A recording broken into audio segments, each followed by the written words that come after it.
Hi hello friends. రీసెంట్‌గా list అయిన stock అయితే మనము ద బ్యాక్ ఎండ్ అనాలిసిస్ అయితే చేయబోతాం. డార్క్ సైడ్ ఆ స్టాక్ నేమ్ గాని చూసుకుంటే శాంతి గోల్డ్ ఇంటర్నేషనల్ లిమిటెడ్ కంపెనీ. ఈ స్టాక్ ఐపీఓగా లిస్ట్ అయింది 25-29 జూలై 25లో. ప్రైస్ బ్యాండ్ గాని చూసుకుంటే 189-119. Lot size 75 shares. Around total issue price గాని చూసుకుంటే 360.11 crores దాకా ఉంది. ఆఫర్ టైప్ గాని చూసుకుంటే 100% ఫ్రెష్ ఇష్యూ. రిటైల్ క్వార్టర్ వచ్చి 35% ఉంది. అలాగే listing on NSE and BSE. ఈ కంపెనీ ప్రమోటర్స్ గాని చూసుకుంటే పంకజ్ కుమార్ అండ్ మనోజ్ కుమార్ అండ్ సుశాంక్ జగవాల్. ఈ కంపెనీలో మెయిన్ 5 మేజర్ రిస్క్ అయితే ఉంది. ఆ రిస్క్ ఏంటో తెలుసుకుందాం. హాయ్ గైస్, నా పేరు మోహన్, మీరు చూసాను ట్రేడమో తెలుగు ఛానల్. ఇంకా కంటెంట్ లోకి వెళ్దాం. ఈ శాంతి గోల్డ్ అనే కంపెనీ 2003లో స్థాపించబడింది. అలాగే ఈ కంపెనీ ముంబైకి చెందిన company. 22 carats and CG casting బంగారు గోల్డ్ అయితే తయారు చేస్తుంది. ఈ కంపెనీ ఫర్ యాన్యువల్ మ్యానుఫాక్చరింగ్ అని చూసుకుంటే 2700 కిలోస్ దాకా వీళ్ళు డిజైన్స్ అయితే చేస్తారు. అరౌండ్ ఈ కంపెనీ 400 డిజైన్స్ అయితే చేస్తుంది. అలాగే 79% అయితే ఈ డిజైన్స్ అయితే తయారు చేస్తారు. ఈ కంపెనీ చూసుకుంటే ఆల్ ఓవర్ ఇండియా గానీ జాయల్ కాస్ కి అలాగే లలిత జ్యువెలర్స్ కి వీళ్ళు సేవలు అయితే అందిస్తున్నారు. ఈ కంపెనీ సిఏజర్ చూసుకుంటే 27.61% గా సిఏజర్ తో పెరిగి FY25లో 1106 crores గా అయితే చేరుకుంది ఈ కంపెనీ అయితే. ఈ కంపెనీ సిఏజర్ చూసుకుంటే 27.61% గా ఉంది. అలాగే FY25లో ఈ కంపెనీ జైపూర్ లో కొత్త మ్యానుఫాక్చరింగ్ కంపెనీ అయితే పెడుతుంది. ఈ కంపెనీ ఫైనాన్షియల్ ఓవర్ చూసుకుంటే FY23 నుంచి FY25 వరకు ఈ 3 years మనం రెవెన్యూ గా చూసుకుంటే హైయెస్ట్ వచ్చి FY25లో 1106 crores దాకా వీళ్ళు రెవెన్యూ అయితే జనరేట్ అయింది. అరౌండ్ 3 years వీళ్ళు ప్రాఫిట్ లోనే ఉన్నారు. అరౌండ్ FY25లో 55.84 crores అయితే. అలాగే ఎబిటా మార్జిన్ గా చూసుకుంటే FY20లో 6.71% ఉంటే అది ఇప్పటికి FY25 వచ్చేసరికి 8.83% ఉంది. అలాగే నెట్ ప్రాఫిట్ మార్జిన్ గా చూసుకుంటే అరౌండ్ FY23లో 2.92% నుంచి 5.5% వరకు వచ్చింది. అలాగే ROCE చాలా ఇంప్రూవ్ అయింది. ROCE అనేది ఈ కంపెనీలో 19.36% నుంచి 25.70% ఉంది FY25లో. అలాగే RONW గా చూసుకుంటే అరౌండ్ 33.8% నుంచి FY25 కి 44.85% ఉంది. ఈ కంపెనీ మెయిన్ గా డెట్ టు ఈక్విటీ ప్రీవియస్ గా చూసుకుంటే 2.37 అంటే చాలా రిస్కీగా ఉంది. బట్ అది క్రమంగా తగ్గుకుంటూ 1.60 ఉంది. కానీ ఇది కొద్దిగా రిస్కీగానే ఉంటుంది. లెస్ దెన్ 1 బిలో ఉంటేనే బెటర్ గా ఉన్నట్లు. గ్రేటర్ దెన్ ఉంది కాబట్టి 1.60 ఉంది. హెవీ రిస్క్ అయితే ఉంటది. ఈ కంపెనీ మెయిన్ గా 5 రెడ్ ఫ్లాగ్స్ లో ఉంది. అదే చూసుకున్న 5 రిస్కీ ట్రేడ్ అయితే ఉంది. కాబట్టి ఫస్ట్ వచ్చి కస్టమర్ కాన్సన్ట్రేషన్ రిస్క్. ఈ శాంతి గోల్డ్ కంపెనీ అనేది మెయిన్ గా కస్టమర్ల పైన ఆధారపడి ఉంటుంది. అలాగే ఈ కంపెనీ అగ్రిమెంట్స్ లేకపోవడం అనేది మైనస్ పాయింట్. ఈ కంపెనీకి ఫస్ట్ రిస్క్ గా చూసుకుంటే మెయిన్ ఈ కంపెనీ కాన్సన్ట్రేషన్ ఆఫ్ రిటైలర్స్. కస్టమర్లు రాకపోతే ఈ కంపెనీ లాభం అనేది పొందదు. అలాగే ఈ కంపెనీ సమ్ అదర్స్ కంపెనీస్ ఉంటే దాంట్లో ఒప్పందాలు చేసుకోకపోవడం వల్ల వీళ్ళకి లాభాలు రాకపోవడం, ఆ నష్టాలు అనేది ఇలా వస్తాయి. వీళ్ళకి లాభాలు రావాలంటే ఈ కంపెనీ ఎస్టాబ్లిష్ చేయాలి. అలాగే ఈ కంపెనీ ప్రోడక్ట్ ని మార్కెటింగ్ చేయాలి. మెయిన్ రిస్క్ అయితే ఇది ఫస్ట్ రిస్క్. సెకండ్ రిస్క్ వచ్చి రీజనల్ డిపెండెన్సీ రిస్క్. ఈ కంపెనీ FY25లో 72.76% గా నార్త్ ఇండియాలోనే వీళ్ళకి మనీ అనేది జనరేట్ అవుతుంది. బట్ ఏ కంపెనీ మీద మనీ అనేది వస్తే అది ఈ కంపెనీ మీద ప్రభావం చూపెడుతుంది. ఆల్ ఓవర్ ఇండియా వీళ్ళకి ఎక్కడెక్కడ జ్యువెలర్స్ ఉన్నాయో అక్కడ నుంచి ఆల్ ఓవర్ వీళ్ళకి మనీ జనరేట్ అయితే ఆ కంపెనీ వెల్త్ గ్రోత్ బాగుంటుంది. బట్ వీళ్ళకి మెయిన్ ముంబై బేస్డ్ ఆ జ్యువెలరీలోనే వీళ్ళకి ఎక్కువ ఆదాయం అనేది వస్తుంది. కాబట్టి అలా ఉండేది చాలా రిస్క్ అయితే ఈ కంపెనీకి. ఈ మ్యానుఫాక్చరింగ్ కంపెనీస్ అనేది జ్యువెలరీస్ అనేది వీళ్ళు ఎస్టాబ్లిష్ చేసుకున్నా కూడా మెయిన్ గా వీళ్ళకి కస్టమర్స్ అనేది రావాలి. అక్కడ ఆదాయం అనేది పెరిగితేనే ఈ కంపెనీ గ్రోత్ అనేది ఉంటుంది. ముంబై బేస్డ్ కంపెనీలోనే వీళ్ళకి మనీ జనరేట్ అవుతారు. రిమైనింగ్ జ్యువెలరీస్ లో మనీ రాకపోతే వీళ్ళు ప్రాఫిట్ అనేది రాదు. ప్లస్ వీళ్ళు రీపేయబుల్ చేయాల్సిన మనీ రీపేబుల్ చేయలేరు. ఈ కంపెనీ ఆల్ ఓవర్ ఇండియా కాకుండా అదర్ కంట్రీస్ కి ఎక్స్పోర్ట్ కానీ చేస్తే వీళ్ళ క్రెడిబిలిటీ పెరుగుతుంది. అలాగే వీళ్ళ బిజినెస్ ఎక్స్పాండ్ అవుతుంది. గోల్డ్ ప్రైస్ అనేది ఇంక్రీజ్ అయ్యే కొద్దీ మనీ అనేది జనరేట్ అవుతుంది. ఇది సెకండ్ రిస్క్. థర్డ్ రిస్క్ అని చూసుకుంటే ప్రోడక్ట్ అండ్ ఎగ్జిక్యూషన్ రిస్క్. ఈ కంపెనీ 22 క్యారెట్స్ సీజీ కాస్టింగ్ ఆభరణంపై ఆధారపడి ఉండడం ఎక్కువగా ఉంది. అలాగే కస్టమర్లను చూసుకుంటే డిఫరెంట్ టైప్స్ ఆఫ్ డిజైన్స్ అయితే వీళ్ళు కస్టమర్ అయితే కోరుకుంటున్నారు. వీళ్ళు తేలికపాటి మినిమలిస్టిక్ అలాగే వజ్రాలు డిజైన్ లో దాని పట్ల అయితే యూత్ అయితే చాలా ఆకర్షణీయంగా ఉంది. కస్టమర్లకి నచ్చే విధంగా తయారు చేస్తే వీళ్ళకి మంచి గ్రోత్ అయితే ఉంటది. మైనస్ కని చూసుకుంటే ఈ కంపెనీ జైపూర్ లో ప్లాంట్ అయితే ఎస్టాబ్లిష్ చేయబోతుంది. ఆ ప్లాంట్ ఇన్ టైమ్ లో ఫినిష్ అయితే వీళ్ళకి మనీ సేవ్ అవుతుంది. అలాగే ఆ ప్లాంట్ నుంచి వచ్చే ప్రోడక్ట్ బిరినా మార్కెటింగ్ చేయొచ్చు. ఈ కంపెనీ ఈ ప్రాజెక్ట్ ఆన్ టైమ్ లో కానీ చేయకపోతే వీళ్ళు నష్టాలు అయితే చూడబోతారు. అలాగే దానికి సంబంధించిన మెటీరియల్ గానీ ఆ మిషన్స్ గానీ బంగారు తయారు చేసే మిషన్స్ గానీ ఉంటాయి కదా,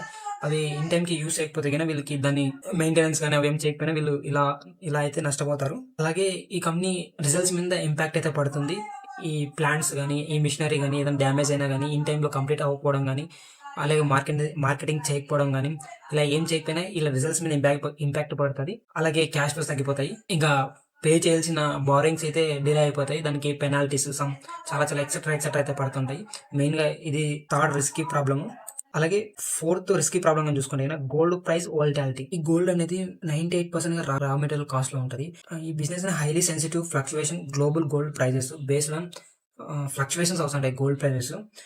మెయిన్ గా చూసుకుంటే రిస్క్ అయితే మెయిన్ జిఎస్టీ హైక్స్ కానీ, అలాగే సప్లై చైన్ బాటిల్ నెక్స్ కానీ, అలాగే ఇన్ఫ్లెక్ట్ కాస్ట్ స్ట్రక్చర్ కానీ పెరిగితే కానీ తగ్గితే కానీ ఈ బేస్ ఆన్ రిస్క్ అయితే ఉంటుంది.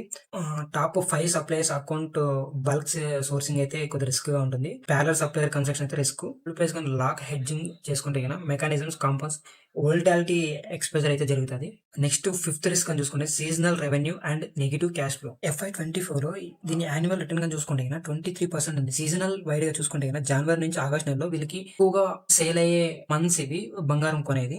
ఈ వచ్చిన ఆదాయాన్ని వీళ్ళు క్యాష్ ఫ్లో అయితే వీళ్ళు మెయింటైన్ చేయట్లేదు. 3 years FY23 and FY24-25 negative cash flow అయితే వీళ్ళు ఇచ్చారు. నెగిటివ్ క్యాష్ ఫ్లో అంటే ఈ కంపెనీ కూడా తన ఖర్చులకు కూడా మెయింటైన్ చేయడానికి కూడా నెగిటివ్ క్యాష్ ఫ్లో అనేది జనరేట్ అవ్వలేకపోతుంది. ఈ నెగిటివ్ క్యాష్ ఫ్లో అనేది వాళ్ళు ఇంప్రూవ్ చేసుకుంటే ఈ స్టాక్ అయితే మనం కంపెనీ అయితే ఎవాల్వ్ అవుతుంది. మెయిన్ గా ఈ 5 రిస్క్. అలాగే శాంతి గోల్డ్ పియర్ కంపారిజన్ చూసుకుంటే శాంతి గోల్డ్ పిఈ చూసుకుంటే 25.69 ఉంది. ROE వచ్చి 44.85% ఉంది. అలాగే రెవెన్యూ 1106 crores ఉంది. RBZ జ్యువెలరీస్ కనునే పిఈ 14 ఉంది. ROE 17.15 ఉంది. ఇలా రెవెన్యూ ఫర్ యాన్యువల్ చూసుకుంటే 530 crores ఉంది. అలాగే నెక్స్ట్ ఉస్తావ్ గోల్డ్ గా చూసుకుంటే పిఈ 21.1 ఉంది. ROE 30.94 ఉంది. అలాగే ఇలా రెవెన్యూ గా చూసుకుంటే 646.32 crores దాకా ఉంది. మనం ఇక్కడ పిఈ అనేది ఎక్స్పెన్సివ్ లో ఉంది. బెటర్ దెన్ RGW గాని చూసుకుంటే 14 ఉంది. అలాగే ఉస్తావ్ గోల్డ్ గాని 21 ఉంది.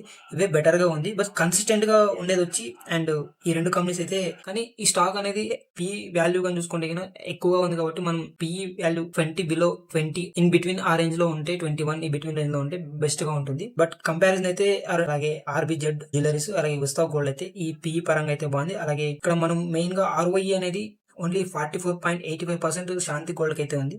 మేబీ వీళ్ళ రెవెన్యూస్ అయితే హెవీగా ఉంది కాబట్టి ROE అయితే ఇంప్రూవ్మెంట్ అయింది. వీళ్ళు ఈ రెవెన్యూస్ మాక్సిమైజ్ గా ఉన్నాయి కాబట్టి పిఎస్ కంపెనీస్ కి అయితే ఇలా ఉంది. పిఎస్ తో కంపేర్ చేస్తే ఈ పిఈ రేషియో అనేది ఎక్కువగా ఉంది శాంతి గోల్డ్ కంపెనీకి అయితే. నెక్స్ట్ పెద్ద కంపెనీస్ అనలిస్ట్ రికమెండేషన్ చూద్దాము. బ్రోకరేజ్ వైజ్ గా చూసుకుంటే ఎలైట్ వెల్త్ కంపెనీ వాళ్ళు అయితే ఈ స్టాక్ అయితే అవాయిడ్ చేశారు. అలాగే SBI సెక్యూరిటీస్ అయితే నాట్ రేటెడ్ అయితే ఇవ్వలేదు. జైనం బ్రోకింగ్ అయితే న్యూట్రల్ లో ఉంది ఈ కంపెనీ మీద ఒపీనియన్ అయితే. అలాగే SMC గ్లోబల్ వాళ్ళు అయితే 5 స్టార్ కి 2 స్టార్ రేటింగ్ అయితే ఇచ్చారు. ఇంకా కెనరా బ్యాంక్ సెక్యూరిటీస్ అయితే సబ్స్క్రైబ్ చేసుకుంది. అలాగే వెంచరా సెక్యూరిటీ అయితే సబ్స్క్రైబ్ చేసుకుంది. ఈ కంపెనీ అడిషనల్ రిస్క్ గా చూసుకుంటే శాంతి గోల్డ్ క్యాష్ ఫ్లోస్ అయితే నెగిటివ్ గా ఉన్నాయి. బట్ రెవెన్యూ పరంగా అయితే చాలా గుడ్ గానే ఉంది. మెయిన్ క్యాష్ ఫ్లోస్ చాలా ఇంపాక్ట్ అయితే అవుతున్నాయి. లీగల్ అండ్ ట్యాక్స్ లయబిలిటీస్ చూసుకుంటే 9.9 crores అవుట్ స్టాండింగ్ ఇల్లిగేషన్స్ అయితే ఇంక్లూడింగ్ క్రిమినల్ స్టేషనరీ అయితే ఉంది. ఈ కంపెనీ 9.9 crores దాకా వీళ్ళు పే అయితే చేయాలి. అది చేయలేదు. అది క్రిమినల్ కేసు అయితే ఉంది ఈ కంపెనీ మీద. ఈ కంపెనీ సింగిల్ ఫెసిలిటీ రిస్క్ అని చూసుకుంటే ఓన్లీ 1 ఆపరేషనల్ ప్లాంట్ అయితే ఉంది. అది ముంబైలో ఉంది. కరెంట్లీ ఆపరేటింగ్ వైజ్ గా చూసుకుంటే 58% యూటిలైజేషన్ అయితే ఆ ప్రొడక్షన్ అయితే ముంబైలోనే జరుగుతుంది. నెక్స్ట్ రిస్క్ అని చూసుకుంటే ఈ కంపెనీకి బంగారు దొంగలు ఎత్తుకోపోవడం కానీ, అలాగే గోల్డ్ ని ఎక్కడన్నా ట్రాన్స్పోర్ట్ చేసేటప్పుడు గోల్డ్ ఎత్తుకోపోవడం కానీ ఇలా జరిగినప్పుడు ఇది కూడా రిస్క్ కింద వస్తుంది. ఈ కంపెనీ అలాగే అన్సెక్యూర్ లోన్స్ అయితే 3.46 crores దాకా వీళ్ళు డబ్బులు అయితే కట్టాలి. ఈ కంపెనీకి బిజినెస్ పరంగా చూసుకుంటే బేస్డ్ ఆన్ B2B ఆర్డర్స్ అంటే ఇద్దరి మధ్య జరుగుతుంది. అదర్ కంపెనీస్ అయితే దీనికి ఇన్వాల్వ్ అవ్వట్లేదు. అది మెయిన్ రెవెన్యూ విజిబిలిటీ అయితే తక్కువగా ఉంది. ఈ కంపెనీ ఫైనల్ వర్డ్ చూసుకుంటే ఈ కంపెనీ డిజైన్స్ పరంగా అలాగే ROI పరంగా చాలా బాగుంది. నెగిటివ్ గా చూసుకుంటే వీళ్ళు క్యాష్ ఫ్లోస్ అయితే నెగిటివ్ గా ఉన్నాయి. చూడాలి మరి నెక్స్ట్ రిజల్ట్స్ లో వీళ్ళు ఎలా ఇంప్రూవ్మెంట్ చేసుకుంటారు అనేది మనం దాన్ని బట్టి ఆ తర్వాత మనం ఇన్వెస్ట్మెంట్ చేసుకుంటే బెటర్ గా ఉంటుంది అనేది నా అనాలిసిస్ అయితే. ఇప్పుడు ఫైనల్ గా ఈ డేటా అంతా వెబ్సైట్లు వెతికి ఎక్కడెక్కడ ఏమేమి లూప్ హోల్స్ ఉన్నాయి ఈ కంపెనీలో అన్ని వెతికి ప్రెసెంట్ అయితే మీ ముందు ప్రెసెంట్ చేశాను. ఫైనల్ గా నా అనాలిసిస్ ప్రకారంగా చూసుకుంటే చాలా వరకు మైనస్లు ఉన్నాయి, చాలా వరకు ప్లస్ లో ఉన్నాయి. మెయిన్ గా క్యాష్ ఫ్లోస్ కానీ వీళ్ళ మనీ ఒకే దగ్గర జనరేట్ అవుతుంది. అదర్ సైడ్ అయితే జనరేట్ అవ్వకపోవడం కానీ, మెయిన్ గా ఇద్దరి దగ్గరే ఆధారపడటం, ఎక్కడెక్కడ ఈ కంపెనీ ఎస్టాబ్లిష్ చేశారో అక్కడ రెవెన్యూ రాకపోవడము, ఒక దగ్గరే రావడం అనేది మైనస్ గా ఉంది. చూడాలి వీళ్ళు నెక్స్ట్ రిజల్ట్స్ కానీ మంచిగా పోస్ట్ చేస్తే క్యాష్ ఫ్లోస్ కానీ ఇంప్రూవ్మెంట్ చేసుకుంటే వీళ్ళు ఎక్స్పాండ్ చేసుకుంటే ఈ స్టాక్ అయితే మనం అప్పుడు కానీ బై చేయొచ్చు. బట్ ఇప్పుడైతే రిస్కీగానే ఈ స్టాక్ అయితే ఉంది. ఇది వరకు నా అనాలిసిస్. మీరు సొంతంగా అవన్నీ అనాలిసిస్ చేసి ఇప్పుడే ఇన్వెస్ట్ చేయండి. Thank you for watching. జై హింద్.